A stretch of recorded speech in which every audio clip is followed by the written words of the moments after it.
بسم اللہ الرحمن الرحیم۔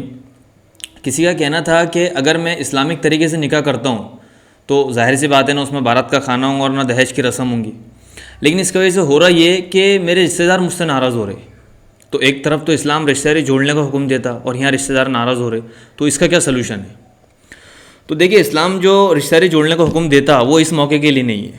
کیونکہ ان کے ناراضگی کی بیس غلط ہے۔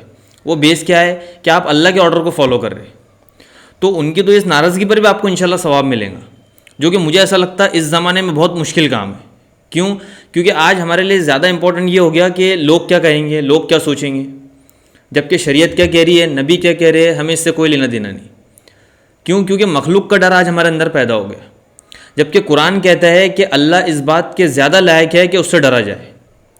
اب یہ آیت کس موقع پر اتری وہ بھی میں آپ کو بتا دوں، کیونکہ اس سے انشاءاللہ یہ کانسیپٹ کلیئر ہو جائے گا۔ دیکھیے، آپ صلی اللہ علیہ وسلم کے منہ بولے بیٹے تھے حضرت زید بن حارثہ، اور حضرت زینب کا طلاق ہو چکا تھا جو آپ ہی کے خاندان سے تھے۔ تو آپ صلی اللہ علیہ وسلم نے حضرت زید سے کہا کہ آپ ان سے نکاح کر لیں، جبکہ نکاح کے اعتبار سے دونوں میں کوئی جوڑ نہیں تھا۔ حضرت زینب جو تھے وہ قریش کے خاندان سے تھے، اور حضرت زید غلام رہ چکے تھے، اور اس زمانے میں غلامی کا ٹیگ کوئی چھوٹی بات نہیں تھی۔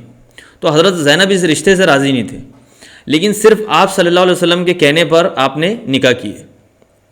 اب نکاح کے کچھ ٹائم بعد ہوا یہ کہ حضرت زید نے آپ کو طلاق دے دی، نہیں بنی دونوں میں، جس کی وجہ سے حضرت زینب بہت پریشان ہوئے، کیونکہ آلریڈی ایک طلاق ہو چکا تھا۔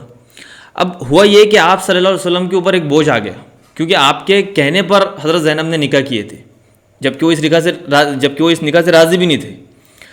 تو اب ہوا یہ کہ آپ صلی اللہ علیہ وسلم کو لگا کہ حضرت زینب کو یہ جو تکلیف پہنچی ہے یہ میری وجہ سے، تو اس تکلیف کی تلافی ایسے ہو سکتی ہے کہ میں ان کو نکاح کا پیغام بھیج دوں، میں ان سے نکاح کر لوں۔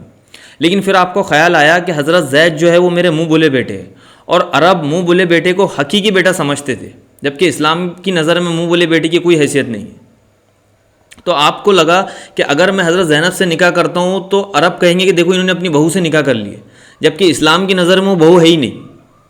تو آپ صلی اللہ علیہ وسلم یہاں پر کوئی اسٹیپ نہیں لینا چاہ رہے تھے، کیونکہ آپ کو ڈر تھا کہ عرب کوئی نیا پروپیگنڈا نہ شروع کر دے۔ تو تب یہ قرآن کی آیت اتری کہ اے نبی، اللہ اس بات کے زیادہ لائق ہے کہ اس سے ڈرا جائے۔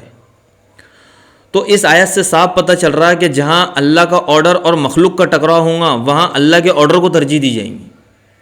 تو اگر کوئی شریعت کے کسی آرڈر کو یہ سوچ کر چھوڑتا ہے کہ لوگ کیا کہیں گے، لوگ کیا سوچیں گے، تو اس کا مطلب آپ مخلوق کو اللہ پہ ترجیح دے رہے ہو۔